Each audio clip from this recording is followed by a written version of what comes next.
नमस्कार प्यारे बच्चों, आपके लिए लेकर के आ चुका हूँ कक्षा 9वीं का त्रैमासिक परीक्षा पेपर। जी हाँ बच्चों, यहाँ पे देख सकते हैं त्रैमासिक परीक्षा पेपर 2024-25 कक्षा 9वीं विषय हिंदी का पेपर है। यहाँ पे 75 नंबर का पेपर आपका एग्जाम में आने वाला है। फाइनली आपके यहाँ पे शुरू करते हैं। कुछ प्रश्न दिए गए हैं, इन प्रश्नों के हल आपको पूरी वीडियो पे अंदर दिखा देंगे हम। यहाँ पे कुछ निर्देश हैं, सही प्रश्न मांगे 1 से 5 तक के 30 प्रश्न हैं। ये आप पढ़ लेना, बाकी आपके काम की ही चीज़ है, आपको इनको थोड़ी से ध्यान से पूर्वक पढ़नी होगी। अब चलते हैं यहाँ पे प्रश्न नंबर 1 पे चलेंगे अपन बच्चों। सही विकल्प की बात करेंगे। सही विकल्प पे अपन लोग देखेंगे कि काव्य की शोभा बढ़ाने वाले धर्म को या तत्व को कहते हैं। तो पहले वाले को अपन क्या कहेंगे? अलंकार कहते हैं। जी हाँ बच्चों, काव्य की शोभा बढ़ाने वाले धर्म या तत्व को हम अलंकार कहते हैं। नेक्स्ट क्वेश्चन आता है बच्चों, रीढ़ की हड्डी। नेक्स्ट क्वेश्चन है, रीढ़ की हड्डी एकांकी किस समस्या पर आधारित है? तो जो इसका राइट आंसर है बच्चों, वह है सांप्रदायिक समस्या पर आधारित है। जी हाँ बच्चों, ये कंप्लीट कर लो। अब चलते हैं प्रश्न नंबर 3। प्रश्न नंबर 3 है, अब्राहम लिंकन ने पत्र लिखा था। जी हाँ बच्चों, अब्राहम लिंकन ने किसे पत्र लिखा था? तो अपने पुत्र के शिक्षक को लिखा था। जी हाँ बच्चों, अपने पुत्र के शिक्षक को उन्होंने इसका पत्र लिख दिया था। यहाँ पे नेक्स्ट है, तिब्बत में सबसे खतरे की जगह है तो डांडे। यहाँ पे डांडे जो है तिब्बत में सबसे खतरे की जगह मानी जाती है। नेक्स्ट है, मीठी वाड़ी बोलने वाला होता है। तो यहाँ पे जो मीठी वाड़ी बोलता है वो मृदुभाषी माना जाता है। क्या? मृदुभाषी। ऑप्शन नंबर डी में देखेंगे अपन लोग। ठीक है, यहाँ पे जो 5वें का आंसर होगा मृदुभाषी माना जाएगा। फिर नेक्स्ट देखेंगे बच्चों, किसी दो वर्णों के मेल में होने वाला परिवर्तन को अपन क्या कहेंगे? तो कॉमन चीज़ है, आपसे बनता है संधि कहेंगे। तो फाइनली आपको मैंने यहाँ पे 5 और 6 का आंसर कंप्लीट करा दिया है। एक बार फिर रिपीट करा देता हूँ। ठीक है, पहले वाले का होगा अलंकार, दूसरे वाले का सांप्रदायिक समस्या पर, तीसरे वाले का ये होगा, चौथे वाले का डांडे होगा, और फिर नेक्स्ट 2 और बचे हैं आपके, ये मृदुभाषी हो जाएगा, और 7वें संधि। ठीक है, ये चीज़ कंप्लीट होगा। अब चलिए बच्चों, चलते हैं अपन लोग खालिस्तान देखेंगे, और यहाँ पे पूरे खालिस्तान की से टू जेड आंसर देखने के लिए बात करेंगे। पहला है, पंडित जसराज को खाली खाली भी कहा जाता था। तो पंडित जसराज को अपन क्या कहते हैं? रसराज कहा जाता है।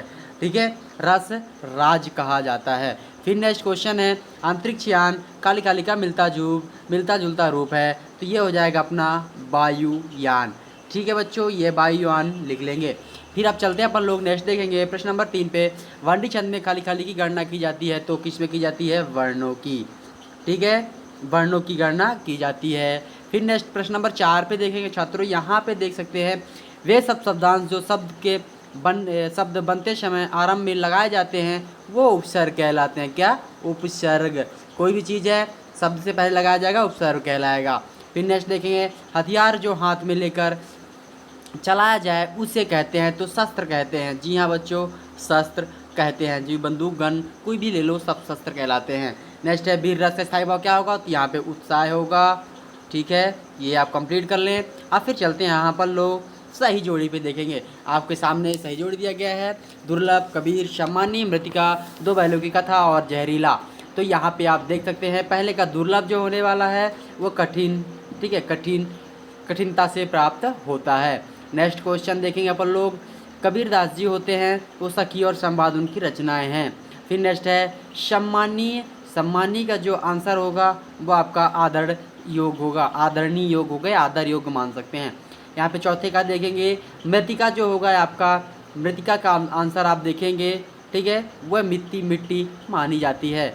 दो बैलों की कथा जो होता है आपका, ठीक है, मुंशी प्रेमचंद जी ने कहा था। जहरीला जो होता है आपका, सांप एक जहरीला होता है। फाइनली सारे के सारे मैंने बता दिया है। एक बार आप चाहें तो इसे स्क्रीनशॉट कर लें।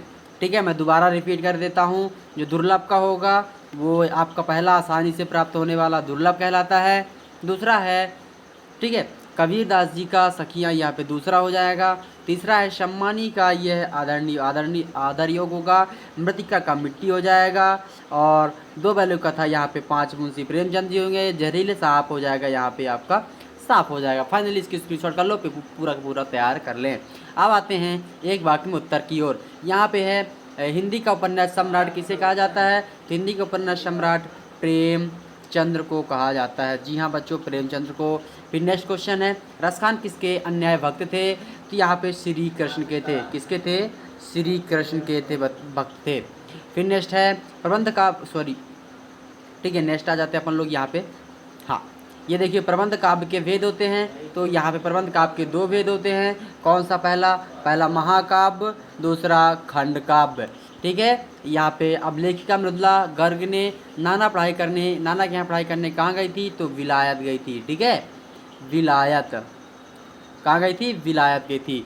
फिर नेक्स्ट है समाज कितने प्रकार के होते हैं? तो समाज 6 प्रकार के होते हैं, आपको पता है। झुर्री के शाले का क्या नाम था? तो गया नाम था, ठीक है। क्या नाम था? गया। ये चीज़ मैंने सारी कंप्लीट करा दी है। अब चलते हैं प्रश्न नंबर 5 पे। प्रश्न नंबर 5 है सूरज का ब्याह एक कहानी है, तो यहाँ पे यह असत्य माना जाएगा।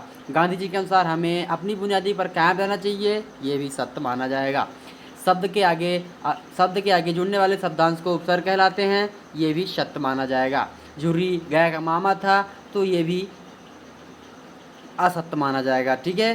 फिर नेक्स्ट है उत्थान शब्द का विलोम क्या होगा? उन्नति होगा, तो सही है। नेक्स्ट है हीरा और मोती में गहरी दोस्ती थी, तो ये बात भी सत्य है। आपके सामने सारे के सारे आंसर मैंने टिक कर दिए हैं, फटाक से स्क्रीनशॉट कर ले और लिखना प्रारंभ कर दो। अब ये रहे प्रश्न नंबर 6, प्रश्न नंबर 7, प्रश्न नंबर 8, इन सब के आंसर नेक्स्ट वीडियो में भी जस्ट आने वाला है। आप इसे तैयार करें तब तक, और वीडियो को दबा के शेयर करें, और हमारे चैनल पर अगर नए हैं तो चैनल सब्सक्राइब करना ना भूलें। नेक्स्ट जिसको टेलीग्राम, व्हाट्सएप या फिर हमारा PDF चाहिए, लिंक डिस्क्रिप्शन में दिया है, ऑटोमेटिक ज्वाइन करें और वहाँ पे सारी चीज़ प्राप्त करें। और हाँ, चैनल पर नए हैं, चैनल सब्सक्राइब करना ना भूलें। मिलते हैं अगली वीडियो में, तब तक जय हिंद, वंदे मातरम, बाय बाय।